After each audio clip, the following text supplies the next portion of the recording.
Alrighty guys, we're back for some green artifacts, and this is a March of the Machine, the Aftermath Standard Brew. We're going to go over the deck, then hop right into some ranked, but first things first, for anyone who may not know, I'm Red Cat and I play aggro decks, and any decks with red in them as well, so I hope that sounds fun to ya. Also, we do got that Discord link down in the description if you're interested in joining that up.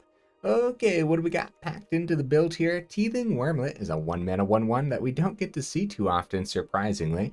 Teething Wurmlet has Death Touch as long as you control 3 or more artifacts. In this deck, that's going to be pretty easy. Whenever an artifact enters the battlefield under your control, you gain 1 life. Nice, so you don't have to cast it. That's important.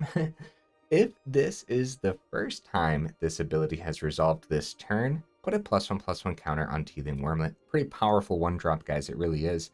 Got Citanul Stalwart here as well. It's a 1-mana 1/1. You can tap it and tap an untapped artifact or creature you control.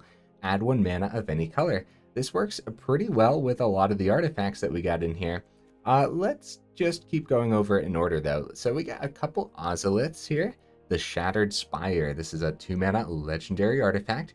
If 1 or more +1/+1 counters would be put on an artifact or a creature you control, that many +1/+1 counters are put onto it instead. Nice. That is a huge ability to have when you have like Teething Wurmlet and stuff, or incubator tokens, right? Because it does say put on an artifact as well. Also has a bottom ability here for 1 and a green. You can tap it, put a +1/+1 counter on target artifact or creature you control, activate only as a sorcery. Nice. And then it also has cycling for 2. So you may pay the cycling cost to discard this card and draw a card. It's a pretty powerful card overall, guys. It really is. It's just kind of looking for a home, I guess. And sometimes you don't want to take your entire turn 2 to play it out, but still, I think it's good. Got a couple Cankerblooms here. It's a 2-mana 3/2, and with all the Selesnya enchantments floating about, I think Cankerbloom's going to be pretty great. So you can pay 1, sacrifice Cankerbloom, choose one of these abilities. You can either destroy target artifact, destroy target enchantment, or just straight up proliferate, which in this deck could obviously help us close up games. Got a couple Simian Simulacrums here. This is a 3-mana 2/1. Yeah, we don't get to see a lot of these too often, huh? So when it enters the battlefield, put 2 +1/+1 counters on target creature you control. Nice. And then it has Unearth for 2 and double green. Not bad. It really, really isn't, man. It's like so many of these cards, even though we don't see them often, there's a lot of power in these cards, man. Now here's a janky one, though. Blighted Burgeoning, or Blighted Burger King. It's a 3-mana enchantment aura. Enchant a land, and when Blighted Burgeoning enters the battlefield, you incubate 2. Okay, and whenever enchanted land is tapped for mana, its controller adds an additional 1 mana of any color. So it's a little bit of ramp in here, and it acts as a way to get like that artifact on the board, and then the incubator tokens are going to be very important. So get the artifact out, gain some life off Wurmlet, or use that where am I? Use that incubator to ramp off a Stalwart. So there's a good bit of ramp between the Blighted Burgeoning and the Stalwart, honestly. So got a couple of Kodamas in here. 3-mana 3/3 with reach. Modified creatures you control have trample. Yep, that's good. Whenever a modified creature you control deals combat damage to a player, search your library for a basic land card, put it onto the battlefield tapped, then shuffle. So even more ramp, right? Got 3 Thran Spiders in here. Those extra Power Stone tokens are going to come in handy. More like Power Stone stuff. Mightstone, Weakstone here. It's going to be pretty great removal to have in a mono green build, but then also pretty good draw power too. And then using the Mightstone, Weakstone bottom ability here to just add double colorless is really powerful when you're rocking stuff that has incubator tokens, right? So we have all 4 Glistening Dawns in here as well. 4 mana sorcery speed, incubate X twice, where X is the number of lands you control. So that could be really powerful, huh? Especially if we're grabbing extra lands and slapping them onto the board with Kodama and stuff. Those extra incubators, we just power them on up with all the extra power stones like Mightstone, Weakstone and stuff. And yeah, hopefully we're just flooding out the board at that point with powerful incubator tokens that are potentially getting extra counters off of Ozolith and stuff too, man. All while you're gaining life off of Wurmlet, making mono red sweat a lot, man. Because not only will you have chunky blockers, but also that life gain is huge. All right, we got some powerful stuff on the top end too. A couple of Vorinclex here. 5 mana, 6/6, trample, reach. Speaking of walls that mono red has trouble getting around, even has that reach for the Phoenixes, man. Oh, geez. So when Vorinclex enters the battlefield, search your library for up to 2 forest cards, reveal them, put them into your hand, then shuffle. So just more ways to make sure we're dropping land every turn, so that way the Glistening Dawn incubator tokens are as big as possible, right?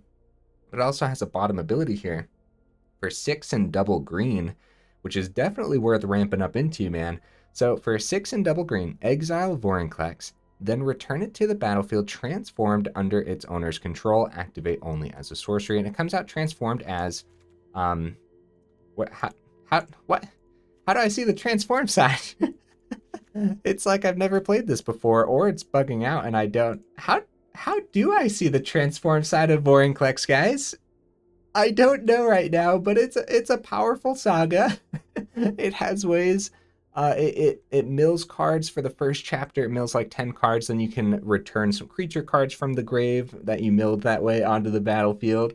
Guys, let me know if this has happened to you before, or if I just don't know how to view the backside of this card right now. I'm right-clicking as well. Either way, second chapter, you get a bunch of counters, and then third chapter, a thing happens, and then it flips back into Vorinclex. I guess we'll see it in-game when it comes time. Wait, it says this permanent is not double-faced and can't transform. That's weird. This is weird, guys. It must be some kind of bug. Anyways, let's continue going over the deck. We got Avabruck Caretaker on the top end here. With all this ramp, 6 mana just isn't that bad, dude. And this happens to be a very powerful 6 mana creature that is just criminally underplayed, honestly.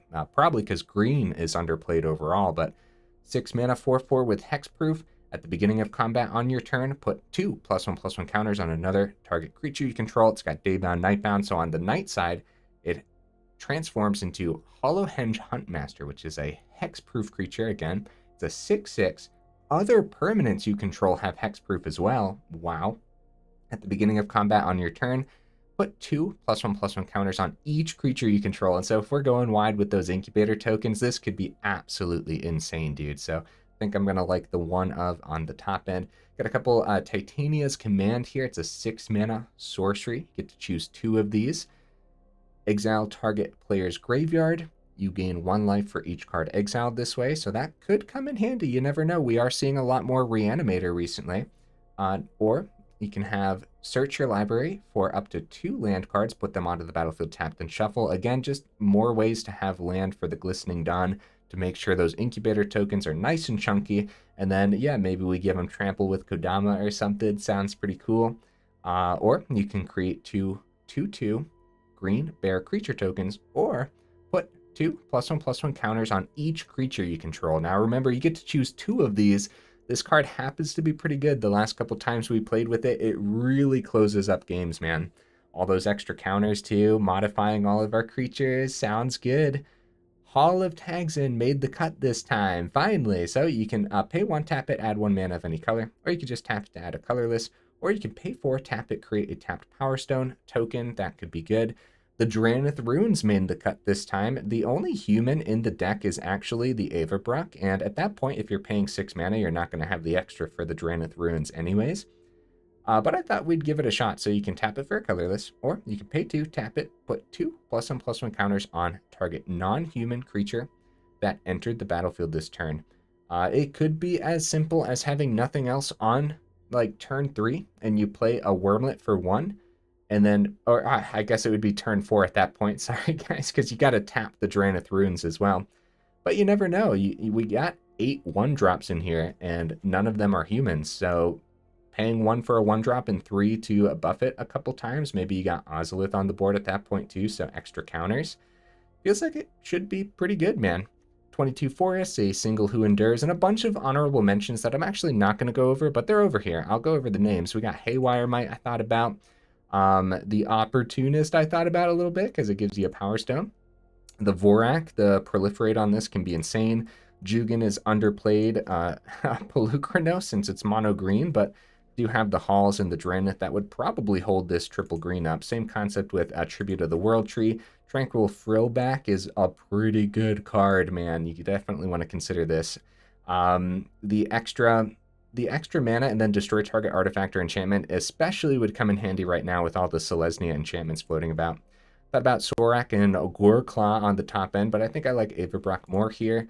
Clay Champion didn't make the cut this time, but maybe it should have. I don't know. It was definitely a card I thought about. Roadside Reliquary as well, since we have enchantments with the Blighted Burgeoning, but did not make the cut this time. Okay, guys, is that everything? Super weird that we couldn't see the backside of Vorinclex and how it says it can't transform and stuff. Super weird. Either way, let's go ahead, take this into some ranked, and see how we do.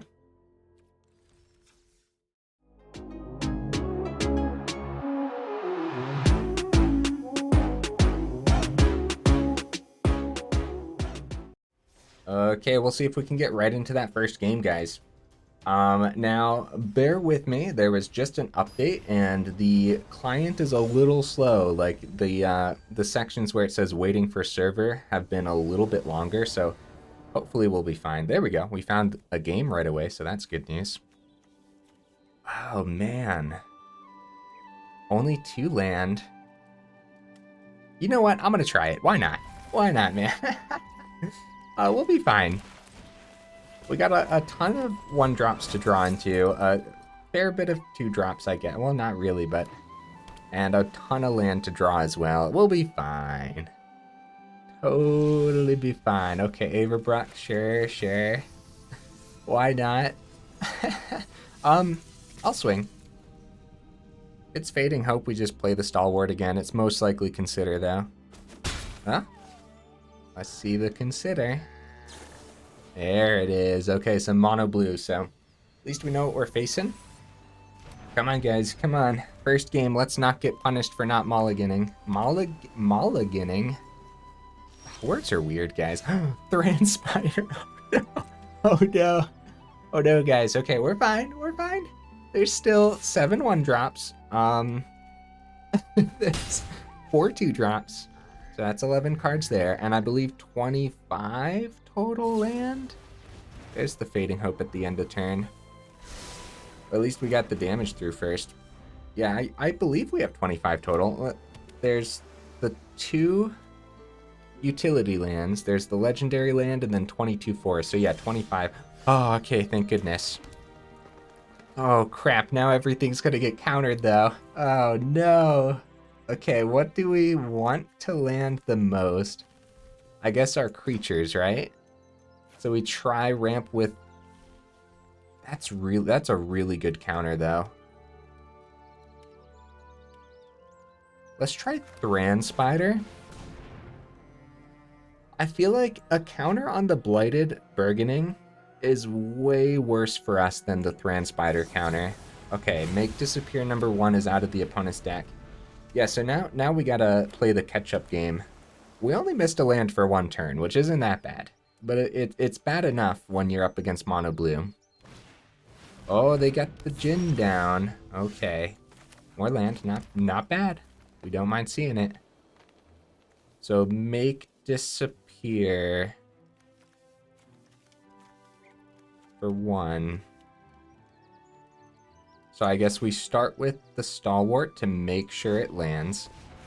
Oh, it didn't stick, so... Negate is open because of the Djinn, and I guess technically Spell Pierce too. Since that didn't stick, I'm going to go Kodama. Because it could very well be a counterspell for non-creature stuff. So getting the creatures down while we can is pretty good, man. And since it didn't stick, we know it wasn't a make disappear, which is good news. We have 5 mana for Vorinclex, and it blocks the Djinn really well. So hitting Vorinclex next turn could be huge for us. Could be actually just a game changer, pull us right back in. Then again, we know Fading Hope and stuff exists, so they go for the swing. We don't have modified creatures, so not yet at least. Yeah, we'll take the 4. Keeping Kodama on the board seems a little bit more important. land off the top, it could be the command, but they probably just keep this all open, and it's going to be the same concept, man. Oh, they tap out. Okay, well, it's not land off the top. Could have been, like, Caretaker, too. Wurmlet's good. Like, everything's decent here, man, but it's got to be the Vorinclex, right? Like, Wurmlet into ramp with the Burgeoning. They're tapped out this turn. Like, the command would have been the best bet, right? Not necessarily. They do have the blocker with the Terror now. So I guess it's Vorinclex. 2 forest to hand. Drop the forest, drop the Wurmlet, right? 1, 2. This is fun. Drop Wurmlet. Honestly, with a Vorinclex on the board, if they don't have another Fading Hope, this could be really bad for them, dude. Get the Consider. That's the problem with mono blue, though. They have a lot of cards to search for what they need, you know what I mean? Between Consider, Thirst for Discovery, there's the 2 mana card that lets them see stuff off the top too. Okay, Fading Hope number 2. They got 41 cards remaining in the deck, so you never know. 2 might be all they find this game. We do know one thing. Vorinclex needs to hit on the board again next turn to make sure that we can block the Djinn. Fading Hope number 3. Wow. 12 damage on the board. 13 damage on the board. Depending on, I was going to say what their last card is. If it's like another Consider, they could get us down to 1. 1 card open. Delver. If Delver flips next turn, Vorinclex doesn't help us out of that situation, does it? So, we get the forest down. Yeah, it's too bad, man. It's too bad. If I would have mulliganed, I know, maybe it would have been a different game, but I think it would have been an uphill battle regardless here. Let's see, 1... Okay, well, we're not going to use this ability. We'll have 2 mana available. At least Vorinclex hits. So I guess at that point, if Delver doesn't flip, they would need their 4th Fading Hope in hand, which would be pretty lucky. I guess it could be something else too. Got blockers on the ground for days. We don't want to do Cankerbloom because we don't want to tap down all those blockers. Oh, Kodama has reach too. I almost forgot about that. I did forget about it actually, but then I remembered. All right. Hopefully we could do something next turn. It did end up flipping too. Thirst for Discovery. Find their 4th Fading Hope. Let's see it. Let's see it, buddy. Oh, man. Yeah, we didn't get to do anything with artifacts this game. It's actually a really weird style of hand. We have plenty of things that incubate, though. I guess we just didn't have good timing to play the Blighted Burgeoning. That's one thing. 4 land, 2 cards in hand. No good swings from the opponent here as we got great trades. Did they find it? Slip out the back. That's right. Sometimes Mono Blue plays that. Hey, good game, opponent. And it did end up coming down to the flip then on this, unfortunately. Well, sometimes Mono Blue really has it, sometimes we don't. This played out relatively cool, though, I would say. Overall, Mono Blue can be miserable to go up against, of course, though. We don't talk about that game. We don't talk about that game.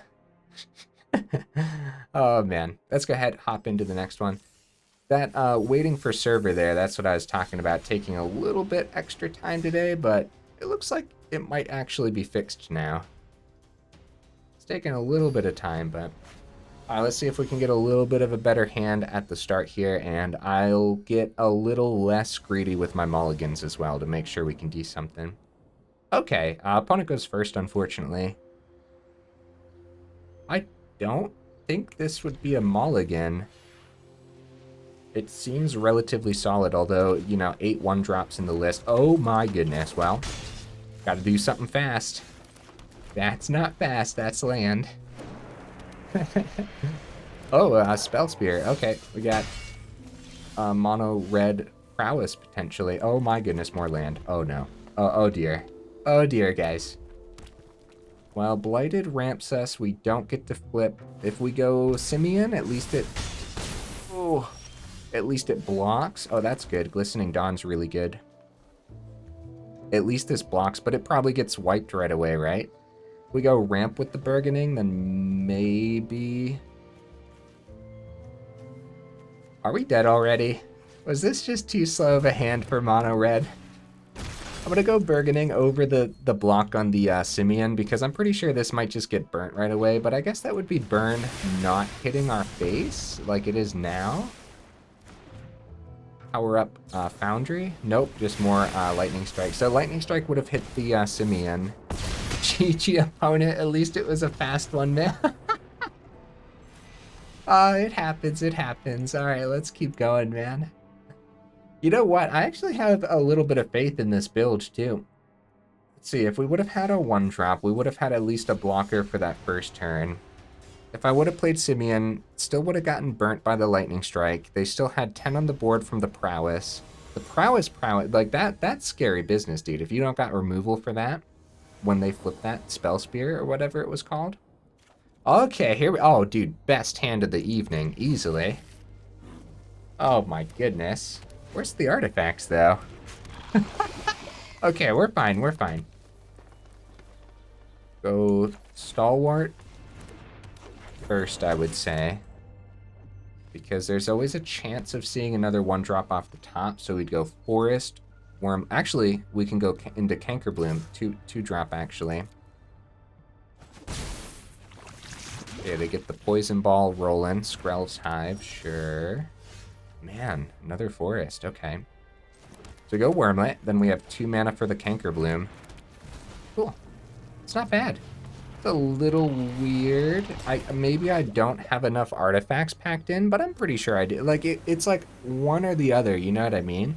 It's like we're seeing all the artifacts, or we're seeing the other side of it where we want the artifact synergy. I mean, we better attempt the block, right? Do they really have something... Oh, I guess it could be... Yeah, Tyvar Stand. Well, at least it's not an extra poison. At least the block kind of sort of worked out, right? Kodama's fine. Oh, Mightstone Weakstone is huge, dude. That's a great draw for us. I guess if I wouldn't have blocked, we would have taken the extra. We could have gone Cankerbloom, taking care of the Skrelv's Hive, which could have been good. Gotta be real with you guys. We see Selesnya Toxic every now and then, but some I really don't know how to play against it, really. Realistically, once they get the Rot Priest and everything down too, at least Mightstone Weakstone doesn't count as a spell that's targeting because it hits the board first and then it hits with the -5/-5. So we really need a way to get rid of Rot Priest or something else. Mightstone Weakstone's the best bet, but the draw on it too could be really good. Fortunately, since it's toxic, the Teething Wurmlet extra life isn't going to do too much. Yeah, man, I feel like we're getting pretty janky draws. Slaughter Singer, this is probably a full swing, dude. Slaughter Singer's insane. Full swing, I guess keep Rot Priest back because Kodama still blocks. That's true, that's true. I guess it could be another Tyvar Stand and then we're in trouble. Taking the poison here or just take this out. If we take out the Crawling Chorus, they just get another one that can't block anyways. So I guess at least this limits their board. It's another Tyvar Stand. Okay, yeah, they might want to keep it for protection. Slaughter Singer might be better to take out than the Rot Priest. Man, I don't even know where to begin.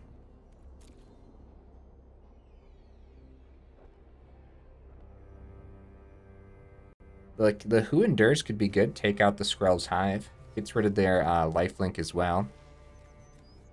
Unfortunately, I still think, yeah, we probably go Mightstone Weakstone here. Keep the Kodama. Do we take out Rot Priest? Do we draw? Do we take out Slaughter Singer? Like, dude, I don't even know where to begin.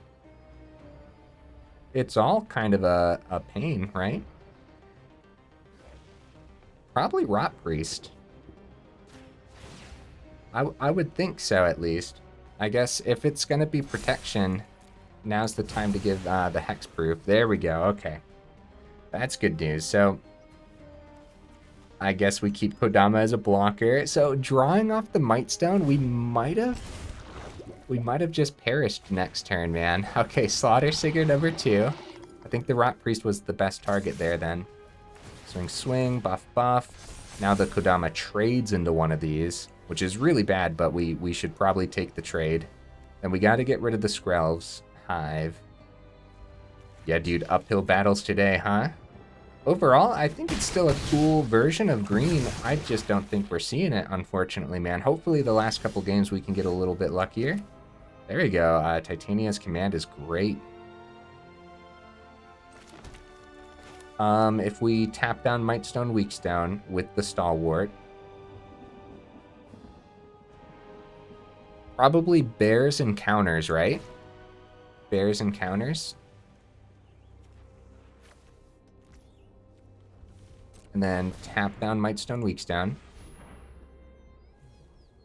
It's good. I guess. I mean, we have 8 cards in the deck that has incubators.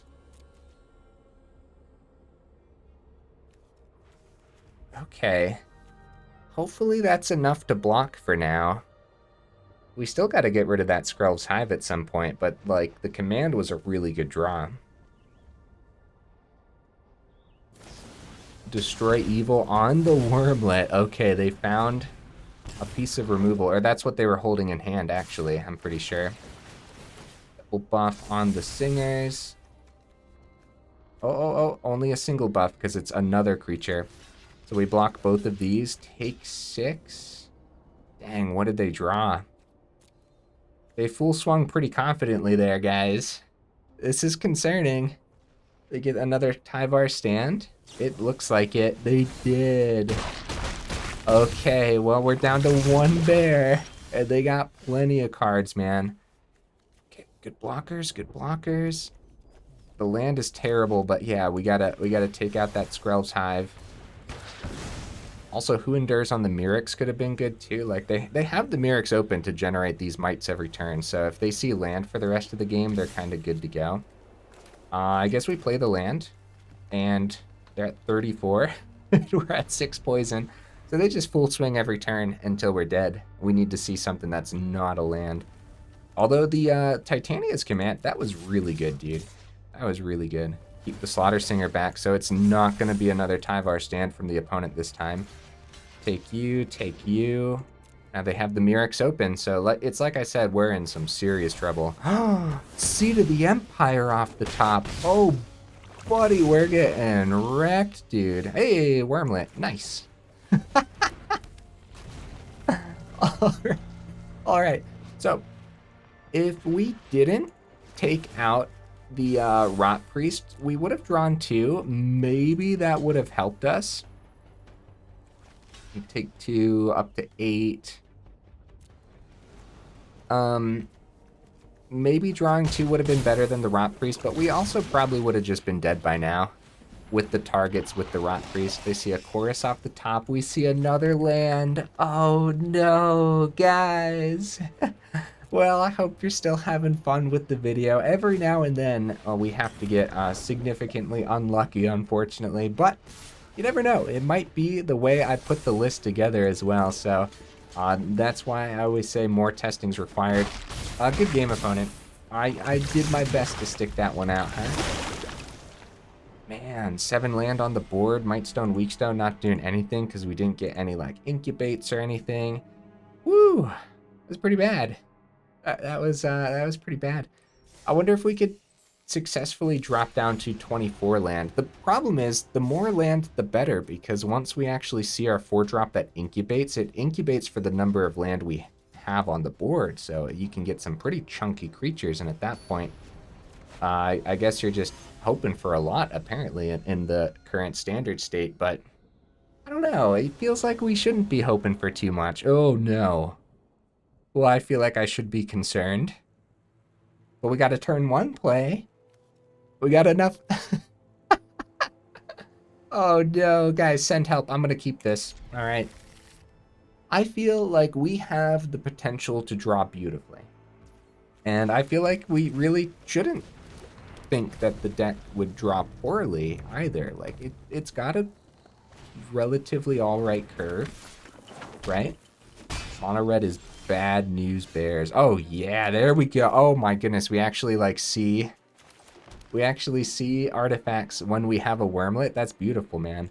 I don't plan on blocking, and if we attack with it now, there's less chance that they burn it this turn, right? So there's a higher chance of them just going Lightning Strike to our face now that we don't have a chump blocker. And I need Wurmlet to survive. Or play with fire to our face, right? Okay, just triple spears. Yeah, I guess that's a thing. Ooh, let's go. Dude, we have a chance, and I'm not even joking. We have a chance. We're gonna gain 1 off of Wurmlet. See, again, I need Wurmlet to survive, but what's the chance that we die next turn to triple Swift Spears? Let's see. Mountain, like a Kumano, Lightning Strike. That doesn't do it. Triple Play with Fire, double Play with Fire, and Kumano. Doesn't do it, right? I really need the Wurmlet to survive. But now I think we have to keep a chump blocker back. 1, 2.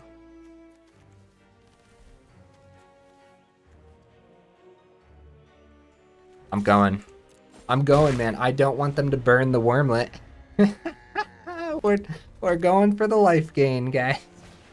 Okay, Commando. So I was thinking, like, right, if they see the 3rd land, what's the odds that they just triple down on these Swift Spirit abilities? That's what, 12 damage down to 4? Not bad. And they saw a land here. Great lands, opponent. Dude, that looks sick.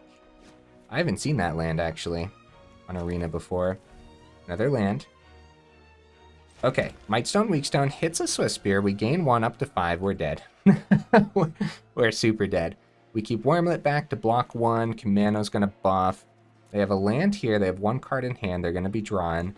We go this. We have 3 open. We could power up Incubator number 1, but not number 2. Vorinclex blocks like really well. Can block 2 of them, but we're not gaining life from the Wurmlet, so we're open to double burn from whatever's in the opponent's hand. So taking out a Swift Spear is probably the best bet. Except Vorinclex would block a Phoenix if that's all they saw. Buffing Wurmlet up to 3 is much better than letting it die to a 2/3 Swift Spear. Okay. Mightstone, Weakstone, and then we can use the Mightstone, Weakstone to power up the Incubator. And I'll do that on their turn, right? As a little surprise blocker. All right. I mean, this is the whole reason of having the Power Stones and everything in the deck, right? To work with Wurmlet and to work with the Incubator. So we're actually like seeing what the deck was supposed to be doing here, which is excellent. I'm glad we got to see it before the video is over. Spell Spear. Huh. Mono Red trying out more prowess recently or something? What did I miss? What did I miss over the weekend, guys? Yeah, there's the Phoenix check. Okay. We wait for them to swing with the Swift Spears, and then we... Oh, well. They have no more cards, so at least we're going to power this up while we have the open mana. Okay, Forest, Wurmlet, gain 2 off the Burgeoning, right?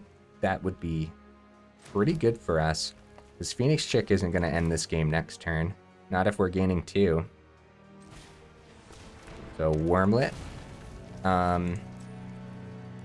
Double green. And then target you. I don't want to put it all onto 1 land. Back up to 6. We have enough to power up this. We unfortunately don't have enough for Vorinclex because Mightstone Weakstone doesn't work with Vorinclex. Eventually Vorinclex comes down though. Commando flips. I'm just going to keep the Incubator open. Spell Spear is a little bit of a threat. Worst case scenario, like Lightning Strike off the top, hit our face full swing. That would be worst case scenario, but we have enough blockers, luckily.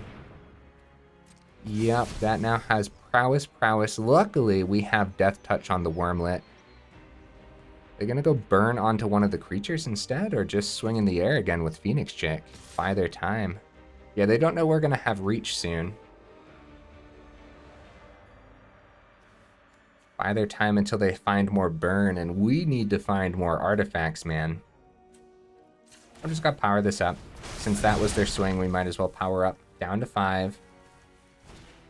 Another Phoenix Chick. Wow, that's interesting to not swing with. I guess the double Phoenix Chick is a problem now. Cankerbloom, not terrific. Alright, let's go grab some land. Eventually we'll get to flip the Vorinclex too. Oh, there it is, the Grand Evolution. There's the backside, guys. Wow. Look at how fancy. Alright, Cankerbloom comes down. We have the ability available if we want to, like, take out Etching or something with it, I guess. We should play this. We have Proliferate, too. I guess that could be pretty good. I'll tell you what, if we see a Kodama and we Proliferate full swing, all this trample and stuff, that just ends the game, dude. But being at 5, we got to be super careful. This is good, man. Like, we finally got to see what the deck is supposed to do, and I feel like this isn't even, like, a lucky version of what the deck is capable of. You know what I mean? What did they find here? Reckless Impulse, dude. This could end us real fast. Oh my goodness. It did not end us, luckily, but the Invasion does next turn. If we don't see artifacts to gain life off of Wurmlets, and if I'm not safe with the Wurmlets too. So they full swing. They drop Lightning Strike on our face. One Phoenix Chick gets through. We are forced to block Vorinclex into one of the Phoenix Chicks. Other words, it's just damage. Oh. I am surprised by the extra caution here. So, Trample, Prowess. Okay, Trample, Prowess means Lightning Strike hits face. It goes up to an 8/8, right? So if we block here, they go Lightning Strike face, we go Cankerbloom. We got 8 mixed between these two, right? We're losing some of that life gain, though.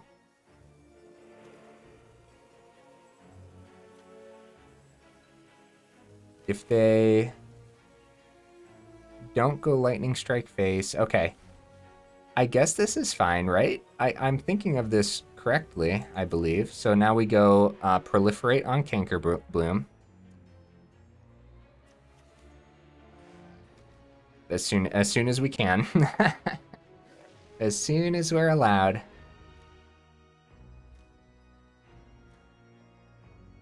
Which I guess we could also use the Mightstone and Weakstone for the Cankerbloom ability, but it doesn't matter. It's not like we have anything in hand that takes green mana. All the prowess. Okay, let's just activate this now before it's too late, huh? Proliferate. Whee! This Spellstalker's scary business, dude. Alright, so we go confirm, right? That goes up to 8. They take out both of our creatures. We take out theirs. We're in trouble, man. Another land. Oh, no. Oh, no, guys. So what's our hope? Vorinclex ability, huh? If we use Vorinclex ability and we don't find another Vorinclex to block the Phoenix Chick, do we need to hit 2 creatures with it regardless? Alright, what the heck, man. Since it's just full swing for the opponent next turn. Actually, it's just Invasion of Ragatha, isn't it? Yeah, that ends us regardless. So let's see what we hit here, man. We could hit some artifact creatures too. We do. We find a Thran Spider. Oh, we didn't hit much, did we? So Thran Spider.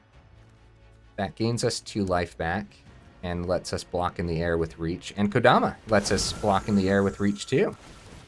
Now we're talking, guys. Dude, we're totally doing a thing right now, man. But yeah, no, this still hits for 4 though. That's a shame, dude. Yeah, I really do. I feel like we're getting a little unlucky. This is really cool though. We got to try one more. Well, how far are we? 40 minutes? Okay. Hey, good game, opponent. Good game, buddy. This is the second mono red list rocking the Spell Spear. You like to see it. You like to see different variations of mono red. Maybe Spell Spear is something they're trying out right now. Seems pretty solid. It really does. I mean, it seemed solid when it first came out too, so yeah, we'll see. Although a lot of people were playing it in like is it builds, which was definitely just, you know, unnecessary. As you saw there, it's completely unnecessary. You don't need the blue. You just take that damage if you want to flip it, or you don't have to flip it either, so. Alright guys, we'll try to have a fast one here. And if it's not fast, we'll just give it to the opponent, man. We already got relatively wrecked, so. Okay, we got our turn 2. If we see our third land, opponent goes first. Oh, man. Let's do this. Come on, we can do this. We can totally see that land, dude. How much land were we drawing this whole game? We can totally see it. Which again, I guess we could go down to 24. And if we do drop to 24, then a hand like this might be a mulligan. Bro, more mono red? Please, no. Please. Please, sir. Okay, okay. Guys, we could draw that third mana. I believe in us. I believe in us, man. Strangle for the Cankerbloom, bro. Alright. Strangle's probably a one of, right? Guys, we don't talk about it. We don't talk about it. Put it on the list. Put it on the list of things we don't talk about. Guys, we finally see Glistening Dawn too. Aw, man. Well, I'm glad the opponent's seeing the mana at least, huh? It's too late, though. We needed to see it on time. Even if, honestly, dude, ride you on time for the opponent, too. Even if we didn't see it on time, or even if we did, I mean, this would have been an uphill battle, huh? Because they went first, too. So it's pretty much over. Wow, second Raiju. Oh, my. Buff each other. And forced to block here. We take the damage, drop the GGs for the opponent. Let's go talk about this build, guys. Oh no. I gotta be real with you guys, man. I gotta be real with you guys. There's a few different ways to put mono green together. Actually, hold on. Let me get to the deck list first. Woo! We're ranking on up. Let's go. Alright, green artifacts. Did I forget to change? I like how I sometimes keep the honorable mention as the deck box here. Let's change that to... Let's go with Ozolith. Okay. Here's the deck list again, guys. Whoo, buddy, that was a dumpster fire. I still had fun though, man. When the deck does a cool thing, it does a really cool thing. It really leans on that Wurmlet though. Getting Wurmlet down early is pretty important. Stalwart's ramp was important too, because apparently we struggle to see land unless land is all we see. I guess that's just the game of Magic sometimes, man. But also maybe it was the way I put the deck together too. We're really trying to like just ramp past the 4th right into the 5th, and we have great stuff for the 6th turn too, and we just did not get to see too much today. Kodama didn't do a thing. The reach came in handy, sure, but then mono red still had the burn to get over the reach anyway, so all the extra reach from Thran Spider, Kodama, and the Vorinclex is pretty good for all those Phoenixes, and we are seeing a lot more flying just make an appearance everywhere anyways, like Steel Seraph is being played in mono white and stuff too, so Cankerbloom didn't really do a thing. We didn't see Selesnya enchantments. We saw a lot of mono red though, didn't we? Oh boy, what a mess, man. Ozolith would have been nice to see in a lot of those games, huh? Especially that one game where it looked like we might have been able to pull it through. Just having those extra counters and everything. Yeah, I think that actually might have shifted the tides had we seen Ozolith for the game. So maybe we need 3 of these. Maybe. Turn 1 Wurmlet, turn 2 Ozolith is just pretty powerful anyways. Blighted Burgeoning, as you saw in a lot of those games, was just too slow. We got completely run over, and when I was going over the deck, I did say it was janky, so dropping a couple of these, you need to go up artifacts, though. Right? If you're dropping 2 of these, whatever you replace it with, it needs to be artifacts, period. That way you have that life gain on the Wurmlet when it comes time. Maybe it's just a couple more Simian Simulacrums. It's an artifact that does give us counters too, which works with Ozolith, which works with everything, right? Kodama, all that.